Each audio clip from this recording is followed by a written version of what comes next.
Hello मेरे प्यारे बच्चों, कैसे हो आप लोग। आशा करता हूं कि मां शारदे की कृपा से आप सभी स्वस्थ और मस्त होंगे।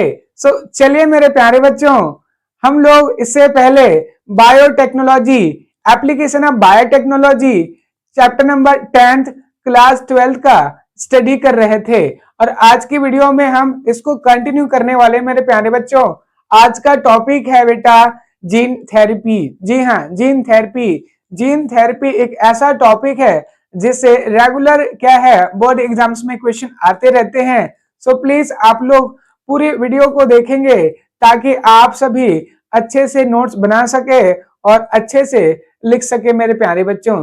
सो चलिए without wasting of time class को स्टार्ट करते हैं। बट इससे पहले अगर आप मेरे चैनल पर नए होंगे so please like this channel and subscribe now.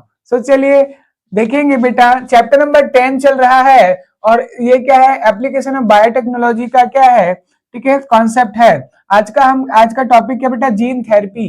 इतनी बात क्लियर है बेटा। देखिएगा, बहुत सारे क्या होते हैं डिसीज जो होते हैं बच्चों, वो क्या होता है कभी एंजाइम्स की कमी से, कभी प्रोटीन्स की कमी से, तो बहुत सारे जेनेटिक डिसीज भी हो जाते हैं। इतनी बात क्लियर है। और इन सब का क्या होता है, आप लोगों के कारण से जेनेटिक डिसीज इतने बहुत ही ज्यादा क्या होते हैं बच्चों, क्रिटिकल होते हैं। इसीलिए इसका क्योर भी आपको पता होनी चाहिए। यदि आपको क्या कोई जेनेटिक डिसीज है, अगर आपको कोई प्रोटीन या एंजाइम्स, हार्मोन्स की, विटामिन की कमी है, तो इसको दो तरीके से पूरा किया जा सकता है। पहला तरीका कि जिसकी कमी है उसको आप बाहर की सोर्स से प्रोडक्शन करवाकर आप उसको एज अ फूड मटेरियल ले सकते हैं। या दूसरा है बेटा, जिस जीन के कारण से प्रोटीन बनता है, अगर वो जीन एब्सेंट है आपकी बॉडी में तो उसकी जगह पर न्यू जीन लगाया जा सकता है जो क्या कर सकता है, वो चीजों का प्रोडक्शन कर सकता है। इतनी बात क्लियर है। तो इसी को कहते हैं बेटा जीन थेरेपी। ठीक है, जीन थेरेपी का मतलब क्या होता है, जीन की सीक्वेंस में सुधार। इतनी बात क्लियर है। आपको पता है कि जितने भी प्रोटीन्स बनते हैं या कोई भी प्रोडक्ट बनता है उसके लिए रिस्पॉन्सिबल कौन होता है बेटा, हमारा डीएनए। इतनी बात क्लियर है। हमारी नाइट्रोजनस बेस, क्योंकि इसी के कारण से प्रोटीन का प्रोडक्शन होता है। इतनी बात क्लियर है। अगर कोई प्रोटीन नहीं बन पा रहा है बॉडी में तो इसका कारण क्या है, हमारा डीएनए का सीक्वेंस। हो सकता है वो जब क्या होते हैं बच्चों, ठीक है, स्पर्म एंड एग का फर्टिलाइजेशन होता है, सेल डिवीजन का प्रोसेस होता है, मियोसिस चलता है, तो उस दौरान पर क्या हो जाता है, हमारा जो जीन का सीक्वेंस है वो डिस्टर्ब हो जाता है और जो सीक्वेंस होना चाहिए वो क्या हो जाता है, उसमें एरर आ जाता है। इसीलिए क्या होता है बच्चों, जो प्रोटीन बनना चाहिए उसकी प्लेस पर कोई दूसरा प्रोटीन बन जाता है या कभी कभी क्या है, प्रोटीन बनता ही नहीं है। इतनी बात क्लियर है बेटा। अब देखिएगा, हम इसी को एक बार और अच्छे से रीड कर लेते हैं। जीन थेरेपी का मतलब है जीन के सीक्वेंस में सुधार। इतनी बात क्लियर बेटा। देखेंगे, the techniques have developed for introduction, ठीक है, and expression of gene in human. इतनी बात क्लियर है। इस टेक्निक से आप क्या कर सकते हैं, इंट्रोड्यूस करा सकते हैं। क्या करा सकते हैं, इंट्रोड्यूस करा सकते हैं और उसके एक्सप्रेशन को चेक कर सकते हैं। मतलब सपोज अगर ये कोई जीन है, क्लियर है कि नहीं है, ये डीएनए का सीक्वेंस है और यहाँ पास क्या कोई फॉल्टी जीन है जिसके कारण से क्या कोई प्रोटीन नहीं बन पा रहा है और वो प्रोटीन आपकी बॉडी के लिए बहुत ज्यादा वेरी आईएमपी है, वेरी इंपॉर्टेंट है। इतनी बात क्लियर है। तो ये तो क्या है, ये फॉल्ट हो गया, ये एरिया है ना, इसके कारण से कोई प्रोटीन बनना था वो नहीं बन पा रहा है ना। तो हम क्या करेंगे, इस फॉल्टी प्लेस को क्या करेंगे, यहां से हम क्या कर सकते हैं, बायोटेक्नोलॉजी की हेल्प से इस प्लेस को कट करेंगे और इसकी इसकी जगह पर क्या कर सकते हैं बच्चों, जो नॉर्मल जीन है जो प्रोटीन बनाता है उसको हम ऐड कर सकते हैं। इसी को कहते हैं बेटा जीन थेरेपी। इतनी बात क्लियर है। तो चलिए अब इसको स्टेप बाय स्टेप डिस्कस करते हैं कि एक्चुअली में होता क्या है। याद रखिएगा, लिखा क्या, expression of gene human, this gene are delivered, ठीक है, into human to correct disease. इतनी बात क्लियर है। अब देखो, अगर वो जीन में प्रोटीन नहीं बनेगा तो आपको क्या होगा, डिसीज तो होंगे ही ना। क्लियर है कि नहीं, बीमारी तो आपको होंगे ही होंगे क्योंकि वो चीजें हमारी बॉडी के लिए इंपॉर्टेंट है और वो बन नहीं रहा है। बनने का रीजन क्या है, प्रोटीन में वो जीन जो बनाता था वो तो प्रेजेंट ही नहीं है ना। तो प्रेजेंट नहीं है तो बनेगा कैसे, नहीं बन सकता, तो जिसके कारण से डिसीज होगा। इतनी बात क्लियर है। तो हम चाहें तो इससे हम क्योर कर सकते हैं बच्चों, हम क्या कर सकते हैं, इसकी प्लेस पर हम क्या करेंगे, फॉल्टी जीन को हटाकर अपने क्या कहते हैं नॉर्मल जीन को ऐड करेंगे, तो वो सारी चीजें बनना स्टार्ट हो जाएगा। इसी को क्या कहते हैं बेटा, जीन थेरेपी। इतनी बात क्लियर है। तो देखेंगे जीन थेरेपी एडवांस टेक्निक है जो बायोटेक्नोलॉजी पर क्या है, बेस है, बायोटेक्नोलॉजी की प्रिंसिपल पर बेस है बच्चों। इतनी बात क्लियर है। तो बायोटेक्नोलॉजी का प्रिंसिपल क्या होता है बेटा, आरडीटी टेक्नोलॉजी, जेनेटिक इंजीनियरिंग या फिर रिकॉम्बिनेंट डीएनए टेक्नोलॉजी, दोनों की हेल्प से क्या किया जाता है बेटा, जीन थेरेपी में क्या किया जाता है, करेक्ट जीन का सीक्वेंस लगाया जाता है। इसमें क्या किया जाता है, आरडीटी टेक्नोलॉजी में क्या किया जाता है, फॉल्टी प्लेस को कट करेंगे रेस्ट्रिक्शन एंजाइम्स की हेल्प से, और इस पर क्या कर देते हैं, नॉर्मल जीन को लगा दिया जाता है। इतनी बात क्लियर है। और इसको फिर होस्ट बॉडी के अंदर में ट्रांसफर कर दिया जाता है और उसकी एक्सप्रेशन चेक किया जाता है। इतनी बात क्लियर है बेटा, होनी चाहिए। ओके, तो देखेंगे प्रिंसिपल पर, अगर आप लोग अच्छे से नोट्स बना रहे हैं तो प्रिंसिपल में लिखेंगे आरडीटी टेक्नोलॉजी की हेल्प से ये क्या किया जा सकता है, ठीक है, अपनी जो फॉल्टी जीन है उसको हम लोग रिपेयर कर सकते हैं। इतनी बात क्लियर है बेटा। मेथड में आपको आरडीटी की पूरी प्रोसेस लिखनी है बच्चों। इतनी बात क्लियर है। चलिए एक एग्जांपल्स के थ्रू देखते हैं, ठीक है। एक एग्जांपल्स था बेटा जीन थेरेपी का, ठीक है, उसको 1990 में परफॉर्म किया गया था। इतनी बात क्लियर है। और उस डिसीज का नाम है स्किड। इतनी बात क्लियर है बेटा, SCID, स्किड। स्किड एक ऐसा बीमारी है, इसका पूरा नाम होता है बेटा, ठीक है, आप लोग जानते होंगे इसका पूरा नाम क्या है, ठीक है, severe combined immuno deficiency syndrome. इतनी बात क्लियर है, सीवियर कंबाइंड, ठीक है, ठीक है, immuno deficiency, immuno deficiency, deficiency, deficiency syndrome. इतनी बात क्लियर है बेटा। तो ये कैसा है, एक ऐसा क्या है, डिसीज है जिसमें क्या हो जाता है, ठीक है, आपका सीवियर का मतलब बहुत ही ज्यादा क्या है, ठीक है, खतरनाक बीमारी है। कंबाइन, इसमें क्या हो जाता है, आपका कंबाइन हो जाएगा। इतनी बात क्लियर है कि नहीं है, ये दो चीजों की, दो प्रोडक्ट की कॉम्बिनेशन से होता है, ठीक है। और इसके कारण से अगर दोनों चीजें आपस में मिल गया तो फिर क्या होगी, आपकी जो इम्यून सिस्टम है वो डैमेज हो जाएगा और इसकी कमी हो जाएगा। इतनी बात क्लियर है बेटा। तो स्किड एक बहुत ही ज्यादा क्या खतरनाक बीमारी है, इसके कारण से हो सकता है बहुत जल्दी क्या हो सकता है, किसी का भी डेथ होगा। किसी को स्किड हो गया है तो समझ लीजिए उसका इम्यून सिस्टम पूरी तरह से डैमेज हो जाएगा। इतनी बात क्लियर है। तो देखिएगा स्किड का जो बीमारी है, ठीक है, इसको 1990 में क्या किया था, एग्जामिन किया गया था एक 4th ईयर की बेबी पर, ठीक है, 4 साल का एक क्या था, बच्चा था, बच्ची था, ठीक है, जिस पर जिसको स्किड हो गया था। इतनी बात क्लियर है बेटा। और उसी पर क्या किया था, जीन थेरेपी को क्या अप्लाई करके उसको बचाया गया था। इतनी बात क्लियर है। एक्चुअल में स्किड क्या है, आपको पता चल गया होगा, इसका फुल फॉर्म आ सकता है severe combined immuno deficiency syndrome होता है बच्चों। इतनी बात क्लियर है। लेकिन ये बीमारी होता क्यों है, तो याद रखेंगे हमारी बॉडी पर क्या एक एंजाइम्स होते हैं जिसको एडीए कहते हैं। क्या कहते हैं बच्चों, एडीए बोला जाता है, ठीक है।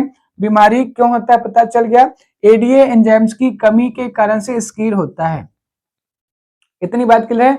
मतलब आपकी बॉडी पर एडीए एंजाइम्स का क्या बहुत बड़ा रोल है ना। अगर ये अब एडीए अगर बॉडी में नहीं बनता है तो फिर तो डेफिनेटली क्या होगा, आपको स्किड होगा। लेकिन एडीए एंजाइम्स का रोल क्या है, ये क्या काम करता है, इसका इंपॉर्टेंट क्या फंक्शन है, तो चेक करते हैं बेटा, ठीक है। एडीए एक ऐसा एंजाइम है, इसका पूरा नाम पहले चेक कर लो, ठीक है, इसका नाम है, ठीक है, इसका नाम है एडिनोसिन डीएमिनेज क्या होता है, एंजाइम्स होता है बेटा। कितनी बात क्लियर है, एडिनोसिन डीएमिनेज क्या होता है, एंजाइम्स होता है, एडिनोसिन डीएमिनेज एंजाइम्स है। इतनी बात क्लियर है।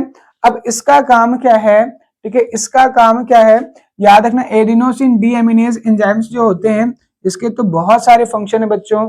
इतनी बात क्लियर है। तो देखते हैं क्या क्या फंक्शन है। ओके, देखिएगा,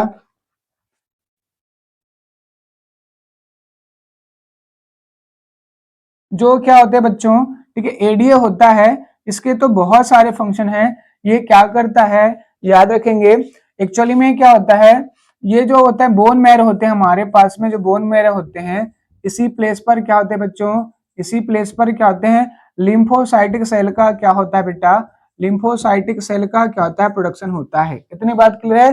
तो प्रोडक्शन के दौरान क्या करता है, लिम्फोसाइटिक सेल की ग्रोथ में हेल्प करता है कौन सा एंजाइम्स, एडीए एंजाइम्स क्या करता है, इंपॉर्टेंट रोल प्ले करता है for growing of the lymphocytic cell. इतनी बात क्लियर है बेटा। तो लिम्फोसाइटिक सेल का ग्रोथ में क्या होता है, बहुत बड़ा रोल होता है किसका, ईडीए एंजाइम्स का। अगर ये एब्सेंट रहा तो याद रखेंगे लिम्फोसाइटिक सेल मिच्योर नहीं हो पाएगा और ना ही वो क्या होगा, ठीक है, डेवलप हो पाएगा। इतनी बात क्लियर है। तो एडीए नहीं रहेगा तो लिम्फोसाइटिक सेल क्या हो जाएगा, वो तो कम हो जाएगा ना। इतनी बात क्लियर है। और जब लिम्फोसाइटिक सेल कम हो जाएगा तो हमारी इम्यूनिटी डैमेज हो जाएगी, क्या हो जाएगा, हमारा इम्यून सिस्टम डिस्टर्ब हो जाएगा, जिसके कारण से हमको इजिली क्या हो सकता है, इन्फेक्शन हो सकता है, बैक्टीरियल, वायरस या किसी भी तरह का। इतनी बात क्लियर है बेटा, होनी चाहिए। तो हमारा क्या होगा, अगर एडीए नहीं होगा तो हमारा लिम्फोसाइट सेल नहीं बनेंगे। लिम्फोसाइटिक सेल का मतलब B cell and T cell से बेटा, लिम्फोसाइटिक का मतलब होता है बी एंड टी सेल। इतनी बात क्लियर है।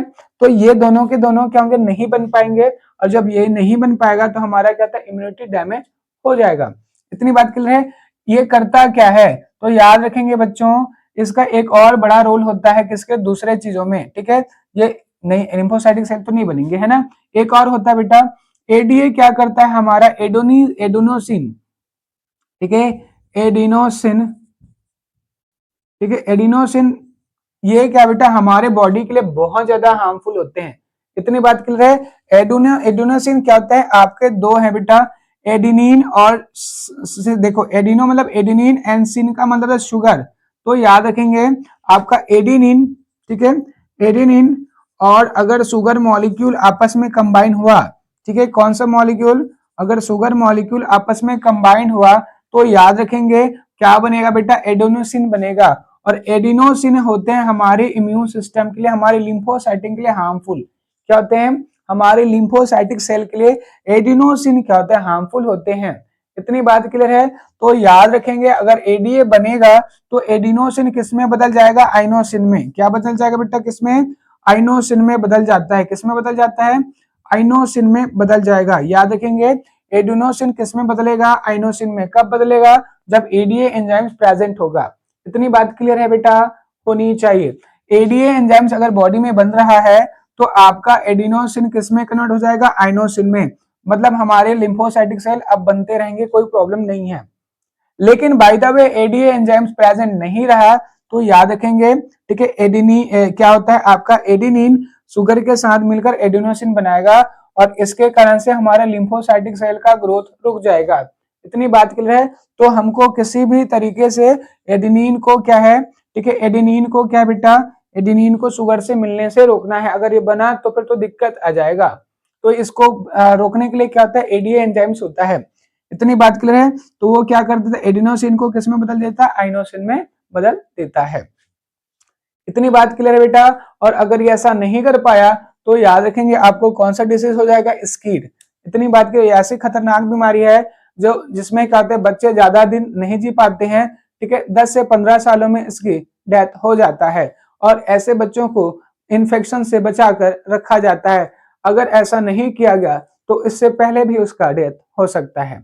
इतनी बात क्लियर है। अगर किसी को स्कीड हो गया है तो देखेंगे दो तरीके से उसको बचाया जा सकता है। पहला है, अगर आपके पास में क्या है, वो जीन अवेलेबल है तो आप बायोटेक्नोलॉजी की हेल्प से क्या कर सकते हैं, जीन थेरेपी करके क्या किया जा सकता है। देखिए फॉल्टी जीन जो क्या था, एडीए नहीं बना पा रहा था, उसको हटा दिया जाएगा और उसकी प्लेस पर किसको लगा दिया जाएगा, नॉर्मल जीन को, जिससे एडीए क्या हो सकता है, बनता है। और उसको फिर होस्ट सेल की बॉडी में ट्रांसफर कर दिया जाएगा। कुछ टाइम के बाद में क्या होगा, एक्सप्रेशन चेक किया जाता है तो एडीए एंजाइम्स बनते हैं बेटा। इतनी बात क्लियर है। दूसरा मेथड है, आप क्या कर सकते हैं, किसी दूसरे बॉडी के अंदर से क्या करेंगे, एडीए एंजाइम्स को बना लीजिए और उसको फिर इंजेक्शन की हेल्प से क्या करेंगे, आप उसको इंजेक्ट करिए। तो इससे भी क्या हो सकता है, बचा जा सकता है। इतनी बात क्लियर है बेटा, होनी चाहिए। ठीक है, देखिएगा जो जीन थेरेपी होता है इसके बहुत सारे लेवल है मेरे प्यारे बच्चों। हम दो लेवल के बारे में जरूर बात करने वाले हैं। सोमेटिक जीन थेरेपी, अगर हमारी सोमेटिक सेल में कोई प्रॉब्लम है तो हम उसको ट्रीट किया जा सकता है। इतनी बात क्लियर बेटा। अगर क्या है, सोमेटिक सेल में अगर कोई क्या जीन के लेवल में डिस्टर्बेंस है तो हम उसको क्या कर सकते हैं, बायोटेक्नोलॉजी की, आरडीटी टेक्नोलॉजी की हेल्प से क्या कर सकते हैं बेटा, उसको हम सुधार सकते हैं, हम उसकी थेरेपी कर सकते हैं। इतनी बात क्लियर है। और अगर जर्म लाइन में अगर क्या, ठीक है, अगर जर्म लाइन जीन थेरेपी भी होता है बच्चों, ठीक है, आप एम्ब्रियोनिक कंडीशन पर भी क्या कर सकते हैं, ठीक है, आप जीन थेरेपी कर सकते हैं, मतलब उसके जीन में सुधार किया जा सकता है। इतनी बात क्लियर है। तो दोनों ही तरीकों से क्या किया जा सकता है, जीन की थेरेपी किया जा सकता है। इतनी बात क्लियर है बेटा, होनी ही चाहिए। अब बात करते बेटा एप्लीकेशन इन जीन थेरेपी का। देखिएगा, जीन थेरेपी का बहुत बड़ा रोल होता है, ठीक है, इससे हम क्या कर सकते हैं, बहुत बड़े बड़े से क्या होते हैं, जेनेटिक जो डिसीज होते हैं उससे बचा जा सकता है बेटा, स्किड से बचा जा सकता है, सिस्टिक फाइब्रोसिस से बचा जा सकता है। इतनी बात क्लियर है बेटा, होनी चाहिए। मतलब फॉल्टी जो क्या होता है, डीएनए डैमेज को भी क्या किया जा सकता है, रिपेयर किया जा सकता है। तो जितने भी खतरनाक बीमारी हैं, डिसीज हैं, उससे आप क्या कर सकते हैं, उसका समाधान मिल सकता है। इतनी बात क्लियर है बेटा, होनी चाहिए। ओके, सो आज की क्लास में हमने देखा कि जीन थेरेपी में आपका क्या होता है, जीन थेरेपी किसको कहते हैं, ठीक है, इसमें कौन सा प्रिंसिपल यूज किया जाता है, मेथड कौन कौन से यूज करेंगे। तो याद रखेंगे आरडीटी के जितनी भी मेथड्स है उससे हम क्या करेंगे, फॉल्टी जीन को हटाएंगे और करेक्ट जीन को लगाएंगे। इतनी बात क्लियर है। और एप्लीकेशन आपने देखा, तो इससे आप क्या कर सकते हैं, ठीक है, बहुत ही डेंजरस डिसीज को क्या कर सकते हैं बेटा, क्योर कर सकते हैं। इतनी बात क्लियर है। तो आपने देखा, ठीक है, ओके। सो आज की क्लास में बस इतना ही मेरे प्यारे बच्चों, थैंक यू।